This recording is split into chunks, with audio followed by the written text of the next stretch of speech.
मुकम्मल किया तो तकरीबन 15 ममालिक दुनिया के ऐसे थे जिन्होंने बिलियन ट्री के नाम से मंसूबे स्टार्ट किए। और ये पाकिस्तान की और पीटीआई की और इमरान खान साहब के इस एजेंडे की सक्सेस थी।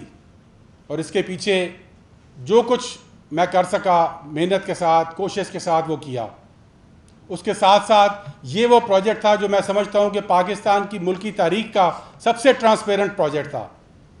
2014 में जब केपी का प्रोजेक्ट किया, उसका PC1 22 अरब रुपए का बनाया गया, और जब वो प्रोजेक्ट ख़त्म हुआ तो वो 14 अरब में ख़त्म हुआ।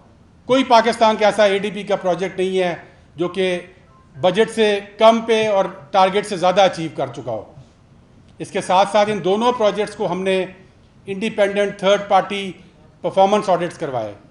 इंटरनेशनल ऑर्गेनाइजेशंस ने इनके इंडिपेंडेंट ऑडिट्स किए, ताकि हम अपने जो हम बात करते हैं कि PTI करप्शन के ख़िलाफ़ है,